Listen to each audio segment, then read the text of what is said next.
I'm Swan Lee from Computational Cognitive Affective Neuroscience Lab in Choong-Wan University and Center for Neuroscience Imaging Research. I'm thrilled to introduce my paper, which was published in PNAS, about the brain representations of affective valence and intensity in sustained pleasure and pain. Pain and pleasure are two representative emotional entities of positive and negative affect. They compete and interact with each other. For instance, pleasant stimuli can reduce pain, while painful stimuli can reduce pleasure. In addition, pain relief is often perceived as pleasant, and the absence of pleasure, also known as anhedonia, is common in chronic pain patients. These observations have led to the hypothesis that there exists an integrative brain system in which the different sensory modalities of pain and pleasure are combined as modality-general affective information. There were several studies that have demonstrated the spatial overlap between brain regions activated by pleasure and pain and the involvement of shared neurotransmitters, including Leknes and Trace's 2008 paper and Wager and his colleagues' meta-analysis study in 2008, showing the neural reference space of core affect. However, most of the studies examined pleasure or pain separately, and thus the direct comparison between their brain representations is still lacking.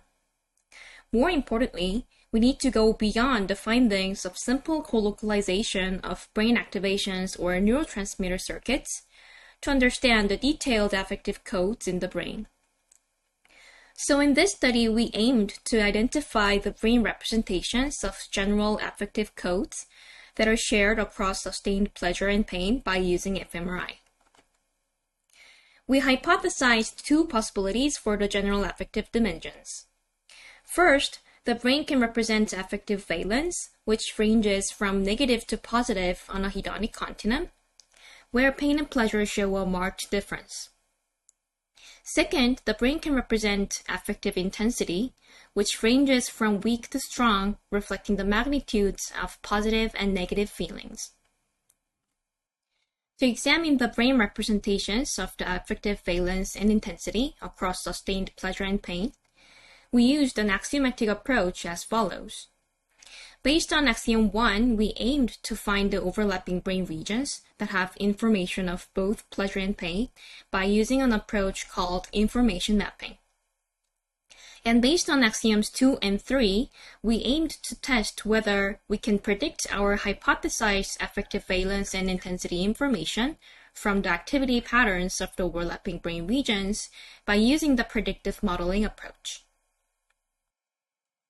We conducted an fMRI experiment in which participants continuously rated their subjective pleasantness and unpleasantness while experiencing sustained pain and pleasure. We induced sustained pain and pleasure by delivering capsaicin and chocolate fluids for 2 times, respectively, into the participants' oral cavities via a fluid delivery system. During the 14-minute fMRI scans, participants provided continuous ratings using a modified version of the general labeled magnitude scale. The right plot showed the overall patterns of pleasantness and unpleasantness ratings for the capsaicin and chocolate condition. To specify the brain regions that are activated by both sustained pain and pleasure, we firstly selected 48 a priori brain regions based on the previous studies, which have been shown to respond to pain or pleasure, or both. The ROIs included the brainstem subcortical regions, insula, the orbitofrontal cortex, the medial and lateral prefrontal cortices. For the information mapping, we used beta estimates of 34 time bins from a generalized linear model of fMRI data, in which one time bin corresponded to about 25 seconds. We applied the principal component regression on the capsaicin and control condition data to develop pain models, and on the chocolate and control condition data to develop pleasure models. These models were trained to predict 34 time bins of rating data averaged every 25 seconds. To account for the different numbers of voxels in each RY, we used the same number of principal components across RYs, which was 13. Please see the paper for the details of how we selected this number. We then calculated the model performance with the averaged within individual correlation between predicted and actual ratings using Leep 1 subject out cross-validation. Among the 48 ROIs, we found 7 overlapping brain regions that showed significant performance in both pain and pleasure prediction, and 4 pain predictive and 4 pleasure predictive brain regions. These regions showed higher cross-validated prediction performance compared to the other regions. The overlapping brain regions substantially overlapped with the hypothetical neural reference space of core affect that I introduced in the beginning of this video. When we conducted the same analysis based on the searchlight method, we also found similar overlapping brain regions significantly predictive of both pain and pleasure ratings. Next, we developed predictive models within the overlapping brain regions to test our hypotheses about the general affective dimensions, the affective valence, and intensity. We used the concatenated data of capsaicin, chocolate, and control conditions, and used all voxels across the 7 overlapping brain regions. For the outcome, we defined the absolute value of pleasantness or unpleasantness rating as an intensity score, and the row signed value of pleasantness or unpleasantness rating as a valence score. To examine their generalizability, we also tested the predictive models on the independent test dataset of 62 new participants based on the same experimental design. We also evaluated the model performance based on the within individual correlations between predicted and actual ratings, shown as individual dots across the violin plots. The mean within individual correlation was 0.25 for the intensity model and 0.11 for the valence model in the training dataset, and 0.16 for the intensity model and 0.1 for the valence model in the independent test dataset. The within individual correlations were significantly different from 0 in both models across the dataset.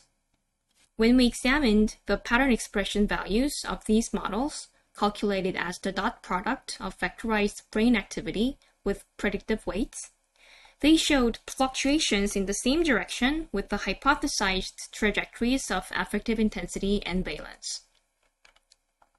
We compared the important voxels between the intensity and valence models by thresholding the predictive weights based on the bootstrap tests.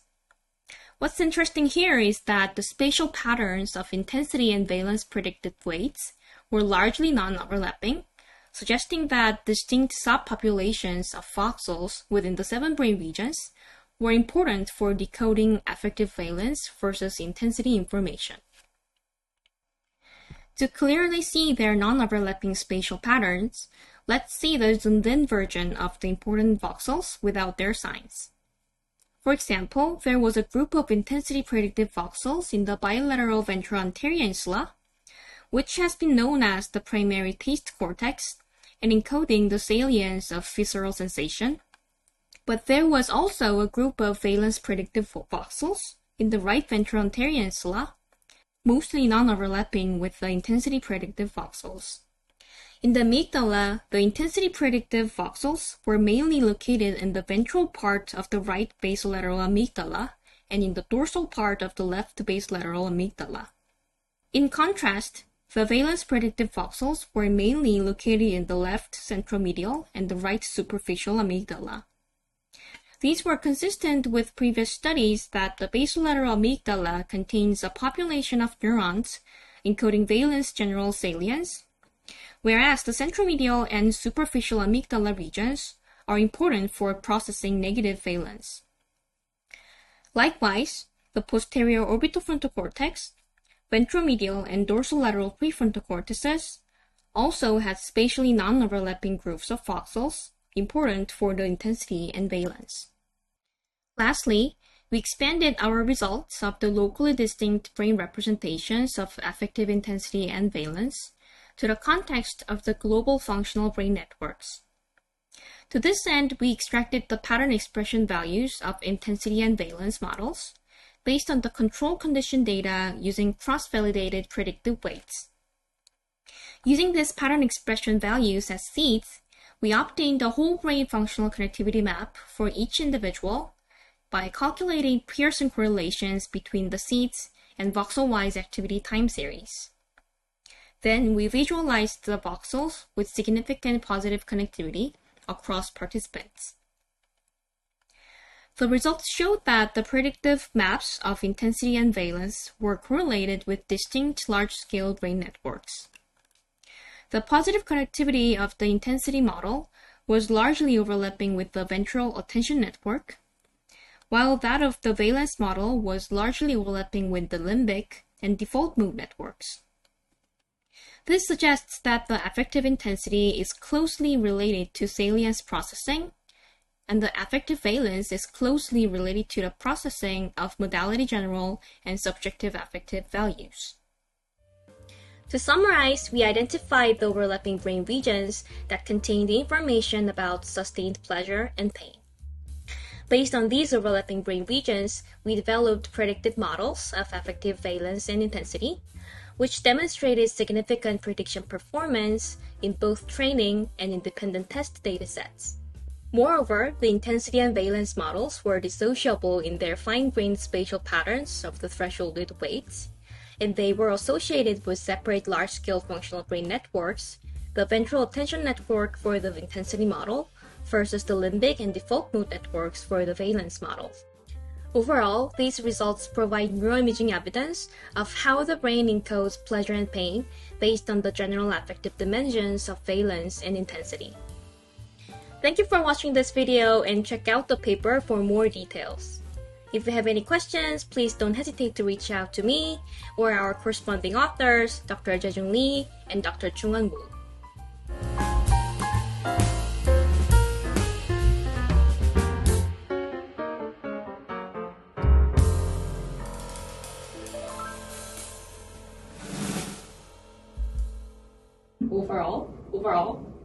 Overall.